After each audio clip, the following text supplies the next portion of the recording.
മനുഷ്യന്മാരല്ലേ, engine വെച്ച് മെഷീനൊന്നുമല്ലല്ലോ എല്ലായ്പ്പോഴും നമ്മൾ പറഞ്ഞ മാതിരി തന്നെ കളിക്കാൻ. ഇതിപ്പോൾ ക്രിസ്ത്യാനോൻ്റെ കംബാക്കാണോ അത് പോർച്ചുഗലിൻ്റെ കംബാക്കാണോ? ഇനി വിമർശിച്ചവരോടുള്ളത്, ഈ 41ാമത്തെ വയസ്സിലും ഇങ്ങനെ ഗോൾ അടിക്കുന്നുണ്ടെന്നുണ്ടെങ്കിൽ ഒന്ന് മനസ്സിലാക്കി കൊടുത്തു അയാളുടെ റേഞ്ചൊക്കെ ഏതാണെന്നുള്ളത്. ഇനി ആ ടീമിനെ വിമർശിച്ചവരോട്, ഫുട്ബോൾ എന്ന് പറഞ്ഞാൽ 11 ആൾ ഇരുന്നിട്ട് കളിക്കണ കളിയാണ്. ക്രിസ്ത്യാനോക്ക് എത്ര ഗോൾ അടിക്കേണ്ട ചാൻസുകൾ കിട്ടിയിട്ടുണ്ട്. ഇതൊക്കെ അവരുടെ ടീം തന്നെയല്ലേ കൊടുത്തത്, അല്ലാണ്ട് പുറത്തുനിന്ന് കാറ്റത്ത് പറന്നു വന്ന ബോളോളൊന്നുമല്ലല്ലോ. അപ്പോൾ ഇത് 11 ആൾക്കാർ ഒരേമാതിരി കളിക്കേണ്ട കളിയാണ്. അത് അവർ കളിച്ചിട്ടുണ്ടാവും. എപ്പോഴും എല്ലാവരും ഭയങ്കര ഫോം ആയിരിക്കണം എന്നില്ല, ഫോം ഔട്ടും ആവുക. ഇനിയിപ്പോൾ നാളെ ഇപ്പോൾ മെസ്സിൻ്റെ കളി ഉണ്ടെന്നുണ്ടെങ്കിൽ ഓൻ ഫോം ഔട്ട് ആവുമല്ലോ എന്ന് ആര് കണ്ടു? അതേമാതിരി തന്നെ ഉള്ളൂ. എല്ലാവരും എല്ലായ്പ്പോഴും ഒരേമാതിരി ഇരിക്കണമെന്നൊന്നുമില്ല. മനുഷ്യന്മാരല്ലേ, എഞ്ചിൻ വെച്ച് മെഷീനൊന്നുമല്ലല്ലോ എല്ലായ്പ്പോഴും നമ്മൾ പറഞ്ഞ മാതിരി തന്നെ കളിക്കാൻ. അപ്പോൾ ഇതൊക്കെ ഒന്ന് മനസ്സിലാക്കിയിട്ട് മറ്റുള്ളവരെ വിമർശിക്കുമ്പോൾ അതൊക്കെ നോക്കുക. ചില ടൈമിൽ ഫോം ഔട്ട് ആവും, ചില ടൈമിൽ നല്ല ഫോമിലേക്കാരോ.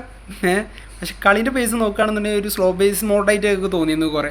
പക്ഷേ നൈസ്, ഒരു പോർച്ചുഗലിൻ്റെ ബെസ്റ്റ് കംബാക്ക് എന്ന് തന്നെ പറയാം. അവർക്ക് ഇതിനേക്കാളും മികച്ചതായിട്ട് ഇനിയൊരു കംബാക്ക് ഉണ്ടാവില്ല.